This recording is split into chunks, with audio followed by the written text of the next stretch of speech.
ishxonada o'tirib uzoq xizmat qiladigan, shu asan tarif kelmaydigan, etiganda qopsam cho'ng tarif kelmaydiganlarga ma choynibek tavsiya qilmay qolinglar.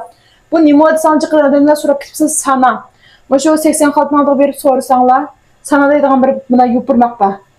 Uningda 5-10 kunlik olsanglar bo'ladi, lekin u yer bag'il vaqtim yo'q deb qarasanglar, ma cho'ng shal tepilmaydi. Men shunda men ishga bo'pti saldim qilinglar. Sizlar qaynoq suvni qo'shiblar.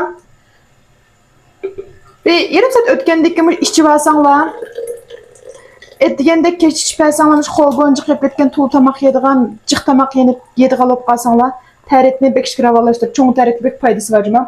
Buningki ta'mirgiz nasl qabul qilinmagan darajada emas.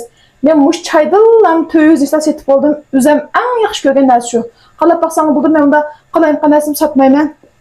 O'zim ichib, o'zim unumini ko'rgan narsalarni sotmay do'yindim.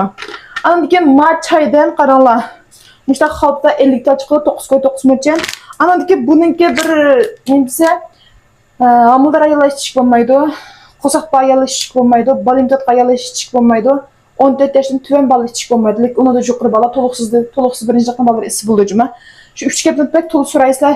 Mushna ichib olasizlar. Bu choyning ta'mi chiqqanda emas. Ya bir sesiq chiqmaydi, ya bir qirtaqmi chiqmaydi. Odatdagidek qilam.